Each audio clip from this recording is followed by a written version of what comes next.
Чухал шударгаар шуурхай урд нураатай оргил цаг мэдээллийн хөтөлбөр хийж байна. Яагаад одоо файл үрхэн Миний функшныг зөвлөх ажлыг одоо хийж байгаа. Оргилны таймаас ухамсаргүй үйлдэлээс олж та яг энэ хавийн айдагууд бол хохирч байна гэдэг.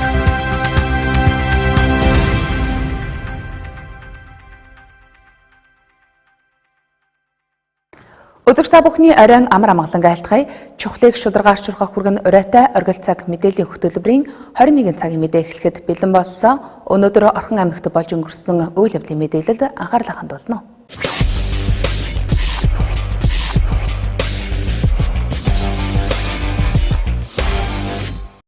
Эхний мэдээг хүргэе. Орхон аймгийн гадаад хамтын ажиллагааг өргөжүүлэх, хөрөнгө оруулагчдыг татах, бизнесийн тата орчинг бүрдүүлэх зорилготой эдийн засгийн форум 2019 чуулган өнөөдөр Эрдэнэ хотод болж өндөрлөлөө. За гадна дотны төлөөлөгчдийн баг өнөөдөр Орхон аймагт цаатаж эдийн засгийн форумд оролцлоо. Энэ үгээр нэгдсэн үндэсний байгууллагаас Орхон аймгийн залуучуудыг чадахжуулахад $20,000, загарын бохирдлыг бууруулахад $80,000 Европын сэргээн босголтын банкнаас гэр хорооллын багууд руу болон төвийн дулаан хүрэхэд дээр нь үерийн талан барихад зориулж 14 сая еврогийн үүнээс 50%-ийг нь буцалтгүй тусламж байх төслүүдийг хэрэгжүүлэх хуснаа аль биесээр зарласан юм а.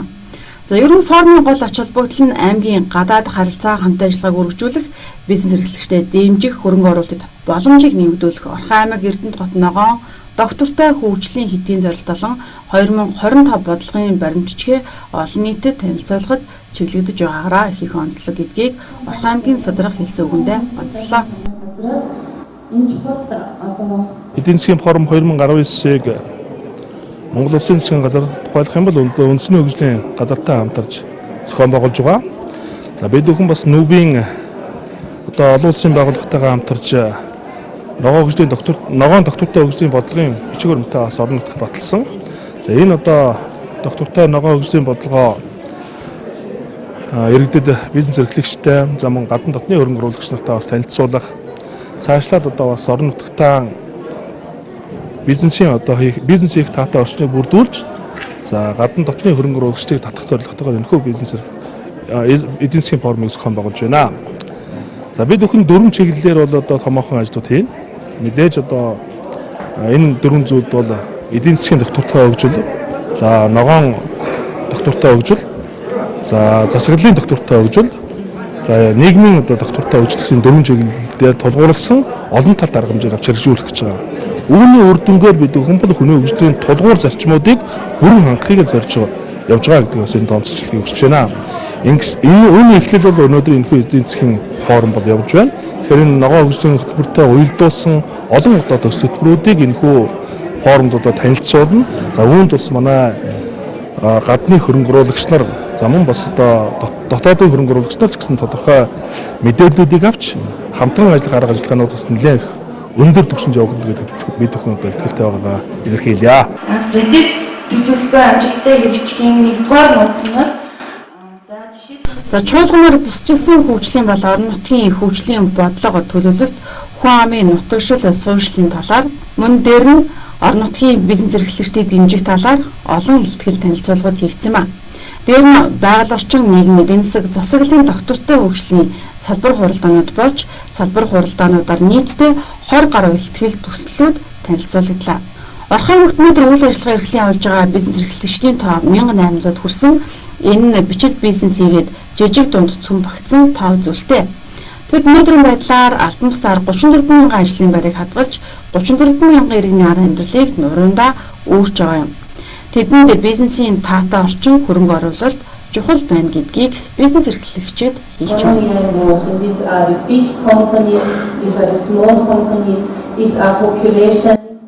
За жилд нэг 50-60 аж ахуйн нэгж бүгд хаалгаа барьж байгаа ийм асуудал байгаа. За мөн ажлын байр бас энийгээ дагаад бас байхгүй болж байгаа. За үүнтэй холбоотой бас одоо Орхон аймаг маань ажилгүйдлийн төвшнгөөр 21 аймагаас бас нэлээд сүүлд яваа. За энэ болохоор бас л энэ нөгөө нэг татвар, бизнес эрхлэх таатай боломж нь бүрдэхгүй байна. За энэ асуудлуудаасаа болоод ажлын байрууд маань хасагдаад ингээд яваад байгаа. Бизнес эрхлэгчдийн дунд одоо ингээд эдийн засгийн форумыг зохион байгуулахад ер нь гол үр дүнгийн та юу байгаасаа гэж харж байна. Өөрийнхөө зүгээс ер нь яг тулгамдж байгаа асуудал бол тантай хамгийн ойр байгаа шүү дээ, тий, бизнес эрхлэгчтэй.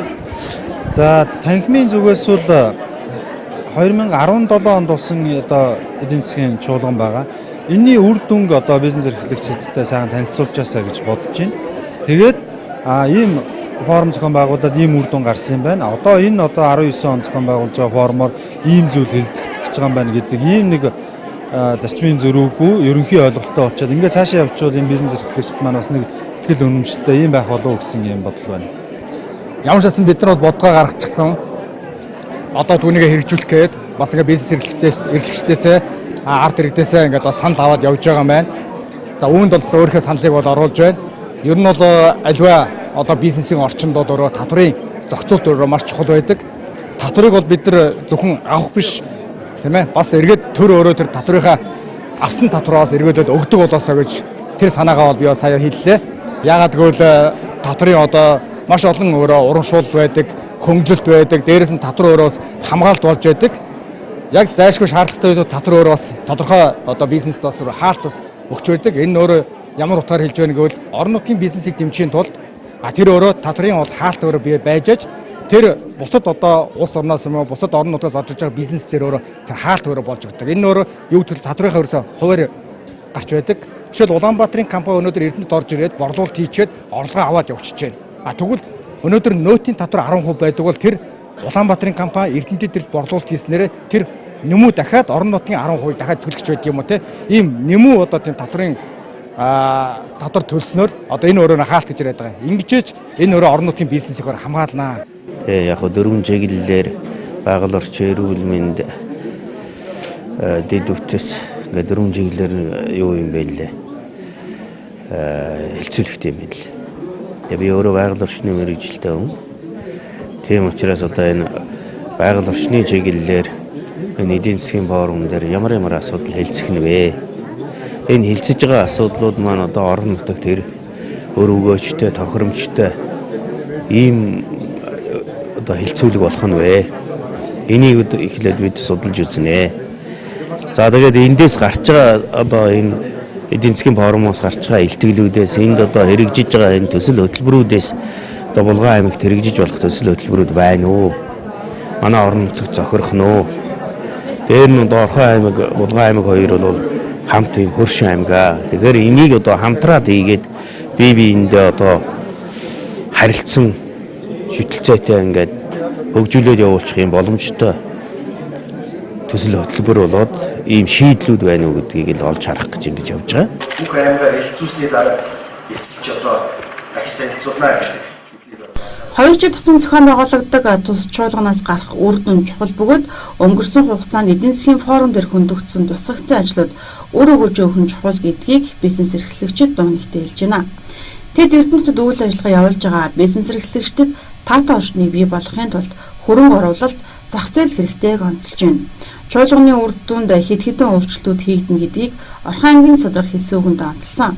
За эдийн засгийн чуулганаас Орхон аймагт өрдөх бодит ажлууд нь юу вэ гэдэг дээр олонний анхаарал татагдж байгаа. Дээр хэлсэнчлэн хөрөнгө оруулалт, төсөл хөтөлбөрүүд гэдгийг чуулганы зохион байгуулагчид хэлж байна. Энэ удаагийн чуулганд Дэлхийн банкны болон Европын сэргээн босголтын банкны төлөөллүүд иж оролцож байгаагаараа ихээхэн онцлог гэдгийг эдийн засгийн форумыг зохион байгуулагчид хэлж байлаа. Энэ Монгол улсын нэр хүндэтгсэн холбоотой Орхон аймагт ундны уснанд хөрсний бохирдол нөлөөлдөг гэсэн судалгааг 2015 онд хийсэн байдаг. Тэгвэл хөрсний бохирдолд нөхөн нойлын асуудал хамгийн их нөлөөдөг байна. Харин уг асуудлыг цэгцлэх өөрчлөх чиглэлээр энэ онд 300 сая төгрөгөөр экономикийн асуудлыг шийдвэрлэхээр болжээ.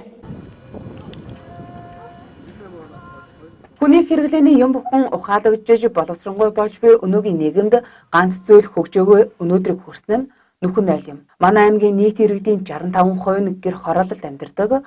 Өнгөрсөн 2015 онд хийсэн судалгаагаар ундны усанд хөрсний бохирдол нөлөөсөн гэж гарч байсан. Гэвч өнөөдрийг хүртэл дорвитой ажил хийгдэхгүй явсаар дөрөвдөг жилтэйгээ залгаж байна. Харин уг асуудлыг цэгцлэх өөрчлөх чиглэлээр энэ онд 300 сая төгрөгөөр эко нойлын асуудлыг шийдвэрлэхээр болсон гэв. Уг эконойлыг тус бүрийг 1 сая төгрөгөөр үнэлж хамгийн өндөр бохирдолтой гарсан булаг цагаан чулууд зэрэг 4 багийн айл өрхүүдэд хийж туршихаар төлөвлөсөн байна. Эконойл барьсан байгуулсан айл өрхүүд 1 сая төгрөгөөр эконойл үнэлүүлнэ гэсэн үг юм. Эконойл барих өртгөө 1 сая 300 мянган төгрөг, үүнээс 300 мянган төгрөгийг иргэн өөрөө гаргана. Уг ажлыг цаг дулаарахтай зэрэгцэн зарласан бөгөөд удахгүй эхлэн гэлээ. Хөрснийхөө бохирдлыг шинжилгээ хийдэг. Хамгийн их бохирдолтой баг бол одоо булаг, баян булаг, цагаан чулууд гээд наадлын хэсэг байгаа. Тэгээ нөгөө 1-р зэрэг, 2-р, 3-р зэрэглэгээд ингээд тодорхойлж байгаа. Тэгээ бид нар энэ жилээс юу гэхээр байгаль хамгаалах зардлаас нийтдээ нэг 300 сая төгрөг тавьж өгсөн. Аймгийн иргэдийн хурлаа батлуулсан. Энэ юу гэхээр эконойлын асуудлыг шийдээгээд тэгээ нэг стандартаар журнал боловсрол баян төрсөн болж байгаа. Тэгээ эконойлыг шийдсэн айл болгонд урамшуул сая төгрөг олгоё гэдэг байдлаар эхний ээлж нь 300. Дээр нэмээдээс төсөл хөтөлбөрийн байгууллага, нэгдсэн үндэсний байгууллага, тэрэг олон улсын байгууллага бас санал тавьсан, эдгээр маань дэмжиж гисэн. Харин уг эконойлын талаар иргэд ямар сэтгэлдтэй байгааг тодрууллаа. Тэгэл ерөөсө бүх юм л орчнууд одоо хордуулж бохирдуулж байгаа шүү дээ. Тийм барьчих нь арай өөр болчих шүү дээ. Тийм ээ.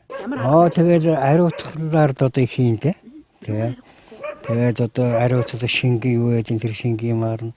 Тэгэл одоо янз бүрийн юм хэрглэж штэ одоо. Тийм учраас бид нар ч одоо тэгэл энэ нойлч болох зэрэг чинь яадаг хэлээ зэрэг чинь тусдаа тийм нэг бохир усаа хийдэг юм байхгүй. Манайхан ч юмнууд гаргаад цацдаг штэ. Одоо ингээд гаргаад гудуур асгаа хай чинь. Боломжтой болно штэ. Бид нар заавал ч одоо 300 өгөхгүйгээр боломжоор нь одоо хийж байдیں۔ Одоо тэтгэврийн улсууд яадаг чим тэрэнтэй хөнгөлт өгөөд явах нь болно штэ. Бид нар дургуцах гэж тэрэж чинь бол айл айлтайхан одоо байх орчноо одоо бохирдуулахгүй байх нь бид нарт одоо тэр чинь болж штэ. Манайх ч одоо 2 хагастай бол хийсэн. Одоо тэрнээс шууд одоо нэг хэдэн жил болж байна л да. Тэгэл яг тэргээрэл байгаа. Угаацаа өлөрөөс гадагш нь манайхан асууж байгаа юм байхгүй. Яг энэ наадлал руу хийшин цаашаа ороод бизнес нь тэгэл юм. Манай нойлууд бид нар нэг нойлоо устгаал дахиад нэг нойл барьж. Одоо энэ 20 жил болж байгаа нь бараг юу шүү дээ. Тэгээд сая нойлол нэг нойл барьсан шүү дээ. Тэгээд нэлээд гүнзгий ухсан. 250 та бараг 3 та ухсан шүү дээ. Тэгээд доороо бас ингээд цэмтлээд тэгээд банцлаад тэгээд дээрээс юу яаж байгаа шүү дээ. Бас үн агаарчд магарчд хийгээд нэг жоохон тиймэрхүү хийсэн л да. Тэгээд тэгтэл бас зүүн газар нэм таш учраас ус дүүрдэг байхгүй. Уг нэгдсэн журмууд тийм зүгээр л дээ. Сайн байна тэгвэл бас ариун бид нарт ч гэсэн бас хэрэгтэй шүү дээ. Тийм шүү дээ. Хэрэгтэй шүү дээ. Яг байнга л энэ хашаанд хэдэн жил болж байгаа насараа байж ус сууч юм бас. Хэрэгтэй шүү. Одоо энэ айлуудыг судлах юм бол 2-3 журлан баг зарим айлууд чинь 2-3 журлан ухчихсан байна хашаан дотор. Гэвч тэгээд нэг жоохон ухдаг. Тэгээд тэрэнд орхнод үрчтэй. Дахиад нөгөө талд нь шинэ газар сэглэл дахиад ухаж байгаа юм чинь. Гэр хорооллын айл өрхүүдийн хувьд хамгийн хүндрэлтэй асуудал бол нөхөн нойл. Хэдийгээр эконойлын аргыг хэрэглэж байгаа ч энэ нь ердөө 300 айл өрхийн асуудал юм. Өнөөдөр Орхон аймгийн нийт хүн амын 65% буюу 24800 айл өрх амьдарч байгаа гэр хорооллын багуудад нөхөн нойлын асуудлыг шийдвэрлэх боломжгүй юм а. 100 хаврын улиралд нойл халих эвгүй үнээр нэмэгдэх гээд орчны бохирдол нэмэгддэг. Олон жил нэг хашаанд амьдарч байгаа айлууд дор хаяж 4-6 удаа хашаанда нойл барьсан, нойлоо дарсан байдаг. Тиймээс уг хашаанд хүрсний бохирдол дээд зэгтээ хүрч байгааг хинч анзаарахгүй өнгөрдгөө. Нөхөн нойлын орчны үнэрийг дарах халсан нойлыг сорох зэрэг анхан шатны арга заасан аргыг адаглаад 100 хавар намрын улиралд хийж эхлэхгүй бол Эрдэнэтийн иргэдийн ундны ус руу нөлөөсөн хүрсний бохирдол эрүүл мэнд байгальд хэрхэн аюул дэгдэхийг хэлж мэдэхгүй.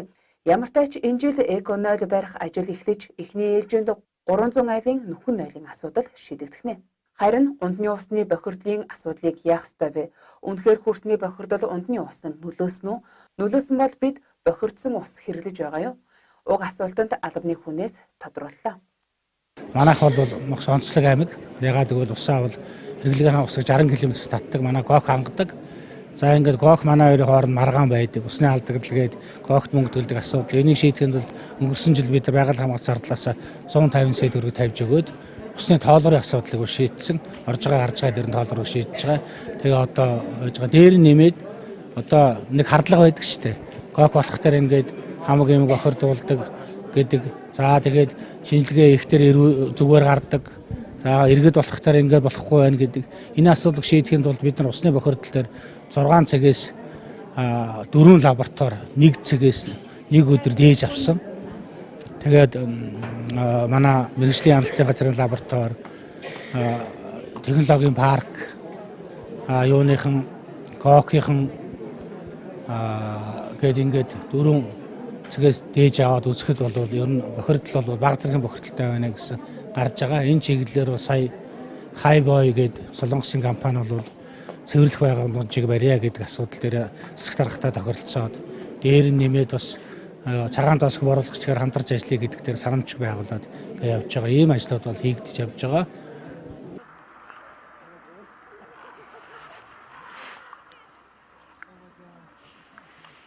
Сурагчид өөрсдийн гараар бүтээсэн усан онгоцны загвараар үзэсгэлэн гаргажээ. Тэд 10-12 дугаар ангид суралцдаг бөгөөд сурагчид бүтээлээ багштайгаа хамтран уралсан ба улс аймгийн олимпиадад тэргүүлж хийсэн бүтээлээ үнэлүүлжээ. Хамгийн гол нь сурагчид өөрсдийн сурсан мэдсэн бүхнээ дүүнэртээ зааж өгөхийг хүсдэг бөгөөд удахгүй бага дунд ангийн сурагчдын дунд зориулсан үзэсгэлэн гаргахаар төлөвлөсөн байна. Тэднийг Чингүн Мөнх Эрдэнэ гэдэг лаборатори 8 дугаар сургуулийн 10-12 дугаар ангид суралцдаг. Анх 2 жилийн өмнөөс багштайгаа хамтран усан онгоцны загвар хийж эхэлсэн байна. Эхэндээ олимпиадад зориулж хийсэн ч энэ нь тэднийг өөрчилсөн байна. Учир бүтээлч сэтгэлгээг бий болгож хүсэл мөрөөдлийнх нь анхны алхмыг нээж өгчээ.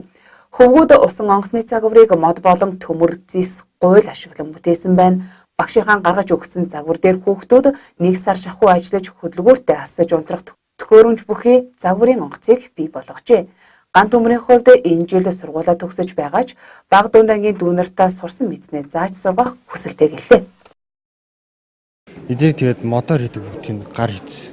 Бүтээрээ нэг сурагч нийл. Тэгэл дотор мотор ийдэ ангийн цаанаас тавиад өчтдөг. Энийг нэг ер нь бол удаан хийнийг бол сайн гоё хийнийг бол 2 сар хагас мас. 1 сар хагас. Тэгэл энийг ер нь мод тэгээд төмөр мөмрөөрлийн л дээ. Өөр энэ бол нөгөө Америк PT 109 гээд байлааны загвар. Цаанаас нөгөө олимпиадаас өгсөн. Яг юм өөрөөгөө онгоц жинхэнэ онгоцын нэг мастафар багасгаад тэгээд ингэж хийдэг. Яг ингэж яг жинхэнэ онгоцтойгоо яг адилхан. Гэтэ арай жижиг. Сонирхол юу нь тэгээд дараа нь ингээл дахиад өөр загвар хийх. Арай гоё загварууд хийх тийм санаа. Тэгэл байна да. Ер нь ингээд эхнээс нь дадал хөвшил болгоод хийгээд цэвэрхэн нямбаа ягээд эхэлчихвэл хийх загварууд бол зөндөө байгаа. Эннээс илүү ч гоё хийлэлнэ. Анх удаа яг өөрөө эднийг багшийн зөвлөгөөнд ор яг хүний оролцоогүй энийг яг өөрөө хийсэн байхгүй юу? Манай дүү яг энэ бүгдийн төмөр 0.3-ын листээр хийгээд дээр нь гуйл лист байлдлаа гэж мод өгдөө. Тэргээр одоо энийг ингээд задлаад харуул дотор нь каркадлан зангидсан байгаа. Энэ дээр байлдлаа гэдэг модоор бүрээд шилэн давгаар давуудаад тэгээд ламаск тавьж автоматгаар бододлаа. Тэгээд энийгээ тэ маш ихтэй. Энийгээ тэгээд бассейн дотор тавьж ур чадвар энэ чинь өөрөө ас удирдлагатай байхгүй. Усан дотор явуулж яг ингээд үйлчлэл гүйцэтгээд оноо авдаг. Тэгээд яг энэ байдлаараа оролцоод олимпиадад 2-т орсон. Тэ.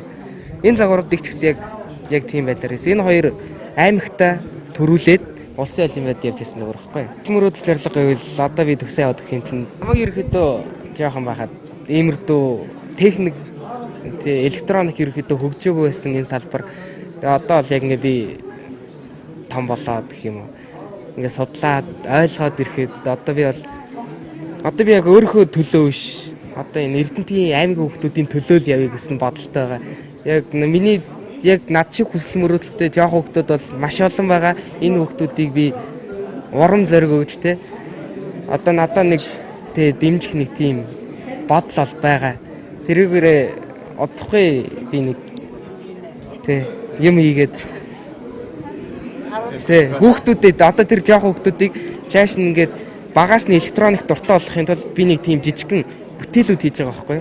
Тэрийгээ тэгээд ингээд хүмүүст төлүүлээд тослонд дэмжлэг аваад тэгээд тэр хүүхдүүдэд ерөөхдөө тарааж өгөх зорилготой яг өөрөө би яг тийм багтаа тийм юм оролцохыг хүсдэг байсан болохоор байхгүй байсан надад одоо үеийн хүүхдүүдэд маш их том ирээдүй байна. Тэрийг би тавьж юм уу гэж боддоо шүү дээ. Сурагчид бүтээлээ өөртөө гараар босгосон, хэний ч оролцоогүйгээр энэ нь бие дааж юм хийж сурах төвчээртэй байдалд сургах, техниктэй харьцах, арга барилд суралцах, чөлөөт цагаа дэмийзүүлд зарцуулахгүйгээр өөрийгөө хөгжүүлэх зэрэг маш олон даваа талтай юм а. Өнөөдөр хүүхэд залуучууд чөлөөт цагаа хэрхэн өнгөрүүлж байна вэ? Тэдний ихэнх хувь нь гар утсаараа хэдэн цаг интернет ухах, тоглоом тоглох зэрэгт чөлөөт цагаа зарцуулж байгаа. Цөөн хувийн секц дугууланд явж спортоор хичээлж байна. Харин тэднийг техник сэтгэлгээтэй болгож өөрчлөхөд чиглэсэн ажлууд том баг хийгдэж байна гэвэл хэлцдэггүй. Сургуулийн орчинд ийм төрлийн арга хэмжээг олон болгож хүүхдүүдийг дэмцэн ажил зохион байгуулвал үр дүнд ирээдүйн инженерүүд төрөн гарч ирэх суурь болох юм а.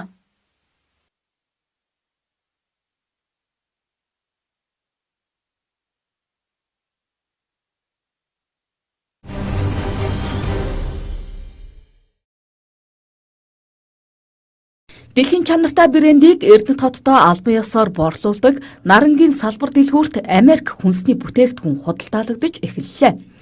Хүнсний найрлаганд элдв химийн бодис агуулгадаггүй учраа эрүүл мэндэд сөрөг нөлөө үзүүлэхгүй, за мөн өвчин намдаах, наалт, тос зэргийн эрүүл мэндийн бүтээгдэхүүнүүд худалдагдаж байна. Манай дэлгүүр нь та бүхэндээ дэлхийн алдарт гоо сайхны брэндүүд болох Evoluderm, Enchanter, Ramana, Elcos, Gatcanstic гэх мэт нүүр арчилгаа, бие арчилгаа, арьс арчилгааны бүтээгдэхүүнүүдийг худалдан борлуулдаг билээ. Манай дэлгүүр нь герман хүнс ахуй оруулж ирдэг байсан бол хэрэглэгчдийн хүсэлт хэрэгцээнд нийцүүлэн та бүхэндээ Америк хүнсний бүтээгдэхүүнүүдийг оруулж ирдэг боллоо. Үүнд болохоор манайх 100% алюминий жуус мөн Аризона гэх мэт ундаануудыг оруулж ирдэг бол хүүхэд багчуудын дуртай гүзээлзгэнтэй ундаа, за мөн копийн дуртай хэрэглэгчдийн хүсэлт нийцүүлэн 3-4 төрлийн нунтаг копинуудыг оруулж ирж байгаа. Тиймээс та бүхэндээ манай дэлгүүрээр өргөнөөр ирж үйлчлүүлээрэй гэж урьмаар байна.